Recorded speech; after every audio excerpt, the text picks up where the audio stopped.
नमस्कार. आता रात्रीचे 9 वाजले. 9:15 9:15 झाले. आता मी त्यांच्या जेवणाचा टाईम झाला आहे.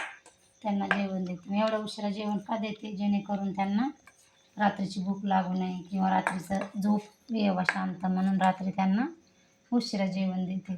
संध्याकाळी 4-4:30ला मी त्यांना हलकासा नाश्ता देत असते आणि शिवाय त्यांना जेवण करायला म्हणजे भरून व्हायला खूप वेळ लागतो. कारण की त्यांना चावता येत नाही त्याच्यामुळं आणि जास्त गिळतसुद्धा नाहीत. मग हे जेवण त्यांचं भाकरी बनवायची ती मिक्सरमधून बारीक करून घ्यायची आणि थोडा वेळ भाजीत काहीही पातळ सूप लिक्विडमधून बस त्यांना अजूनपर्यंत जेवण द्यावं लागतं.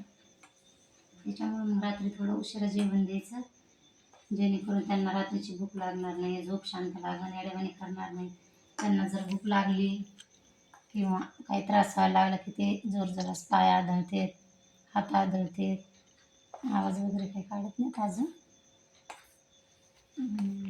चारायला पण जबरदस्ती चमचा तोंडात घालून जेवण भरावं लागतं. ते स्वतःहून तोंडातलं गिळून पण घेत नाहीत. आपण चमचा तोंडात टाकून गिळायला सांगायचं, मग हळूहळू ते गिळतात.